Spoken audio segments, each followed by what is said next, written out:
وقتوں کی ایک فرضی بات ہے کہ ایک گاؤں میں صبح کا وقت تھا۔ مسجد سے اذان کی آواز آ رہی تھی۔ مولوی صاحب وضو کر کے مسجد جا رہے تھے۔ راستے میں ایک میراثی ملا جو ہمیشہ اپنی شرارتوں سے گاؤں میں مشہور تھا۔ میراثی نے ادب سے سلام کیا، السلام علیکم مولوی صاحب۔ مولوی صاحب بولے، وعلیکم السلام، کہاں جا رہے ہو صبح صبح؟ میراثی بولا، بس مولوی صاحب دل چاہا ذرا مسجد کے قریب سے گزروں، شاید برکت لگ جائے۔ مولوی صاحب مسکرائے، اچھا ارادہ ہے، مگر برکت تو تب ملے گی جب دل بھی صاف ہوا۔ میراثی ہنسا، مولوی صاحب دل تو میرا اتنا صاف ہے کہ اس پر مکھی بھی نہیں بیٹھتی۔ مولوی صاحب نے کہا، صفائی تو اچھی بات ہے مگر نماز بھی پڑھ لیا کرو۔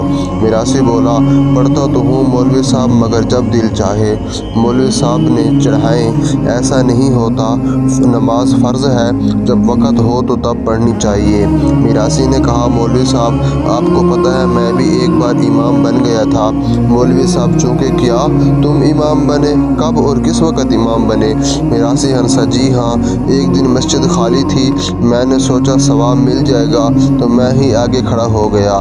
مولوی صاحب نے حیرت سے پوچھا، پھر کیا ہوا؟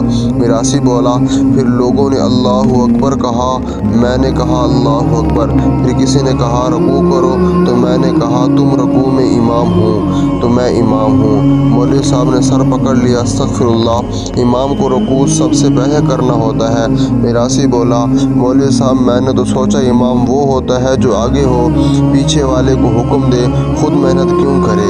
مولوی صاحب نے کہا، بیٹے دین مذاق کا معاملہ نہیں۔ میراثی بولا، مولوی صاحب مذاق نہیں، تجربہ تھا، اب میں سمجھ گیا ہوں کہ امام بننا آسان نہیں۔ مولوی صاحب نے کہا، یہی تو سمجھانا ہے لوگوں کو۔ پھر میراثی نے بات بدل دی، اچھا مولوی صاحب ایک بات بتائیں، اگر کوئی روزے میں خواب میں بریانی کھا لے تو روزہ ٹوٹ جاتا ہے یا نہیں؟ مولوی صاحب نے کہا، نہیں، خواب میں کھانے سے نہیں ٹوٹتا۔ میراثی نے خوش ہو کر کہا، واہ مولوی صاحب، پھر کل رات میں نے 3 پلیٹیں بریانی اور 2 گلاس لسی پی لی، دل مطمئن ہو گیا۔ مولوی صاحب ہنستے ہوئے کہا، میراثی تمہاری باتیں سن کر بندہ ہنسے یا روئے سمجھ نہیں آتی۔ پھر دونوں مسجد پہنچے۔ نماز کے بعد میراثی چپ چاپ مولوی صاحب کے پیچھے بیٹھ گیا۔ مولوی صاحب نے درس شروع کیا، اللہ کے نزدیک سب برابر ہیں، عمل سے انسان افضل ہوتا ہے۔ میراثی بولا، بالکل صحیح فرمایا، مگر مولوی صاحب عمل کے ساتھ تھوڑا سا ہنسانا بھی ثواب ہے نا؟ مولوی صاحب نے کہا، ہنسانا اگر کسی کے دل خوش کرنے کے لیے ہو تو وہ ثواب ہے، مگر اگر کسی کا مذاق اڑانے کے لیے ہو تو گناہ ہے۔ میراثی نے سر ہلایا، پھر تو میں عموماً ثواب ہی کماتا ہوں کیونکہ سب میرا مذاق اڑاتے ہیں۔ مولوی صاحب ہنس پڑے، چلو آج تم جیت گئے مگر وعدہ کرو کہ اب نماز پابندی سے پڑھو گے۔ میراثی نے کہا، پکا وعدہ مولوی صاحب، مگر ایک شرط پر۔ مولوی صاحب بولے، کیا شرط ہو؟ میراثی بولا، آپ مجھے نماز کے بعد ایک لطیفہ سنایا کریں تاکہ میں مسجد آنے کا دل لگا رہوں۔ مولوی صاحب مسکرائے، یہ بھی عجیب شرط ہے، مگر چلو اگر اس سے تم مسجد آؤ تو منظور۔ اس دن سے میراثی روز مسجد آنے لگا، نماز پڑھتا اور آخر میں مولوی صاحب سے کہتا، اب میرا لطیفہ سنیں، اور یوں گاؤں میں مسجد ہنسی خوشی سے بھر گئی۔ لوگ کہنے لگے، مولوی اور میراثی کی جوڑی نے تو مسجد کو بھی روشن کر دیا۔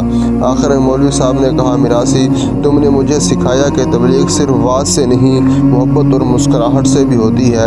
میراثی بولا، اور آپ نے مجھے سکھایا کہ مسجد صرف نماز کے لیے نہیں، دلوں کو جوڑنے کے لیے بھی ہوتی ہے۔